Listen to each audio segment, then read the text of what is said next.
भाजपचे कार्यकर्ते आणि नमो फाउंडेशनचे मयूर मुंडे यांनी शिवाजीनगरचे आमदार सिद्धार्थ शिरोळे यांच्यावर गंभीर आरोप केले।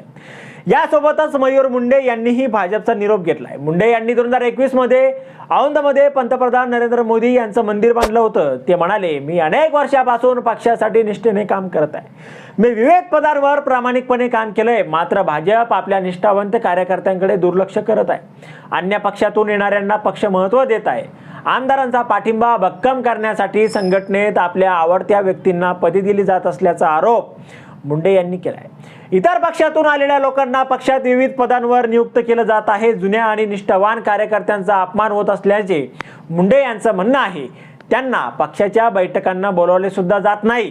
त्यांच्या मतांकडे दुर्लक्ष केले जातं आणि त्यांच्या निवडणूक प्रक्रियेत समावेश केला जात नाही।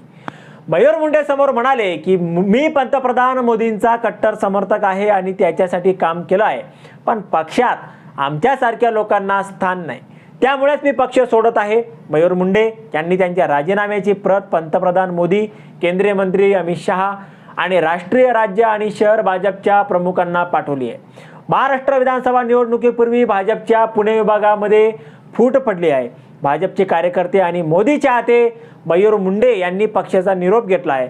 कोथरूड आणि खडकवासला येथील विद्यमान आमदारांनी उमेदवार निवडून प्रक्रियेत अडथळा आणल्याचा आरोप आता होत आहे। आता मयूर मुंडे यांच्या या आरोपावर तुम्हाला काय वाटतं? तुमचं मत कमेंट बॉक्समध्ये लिहायला अजिबात विसरू नका। व्हिडिओ आवडला असेल तर जास्तीत जास्त शेअर करा आणि आतापर्यंत मराठी जनता आपण आपल्या या चॅनलला सबस्क्राईब जर केलेलं नसेल तर चॅनलला सबस्क्राईब करा।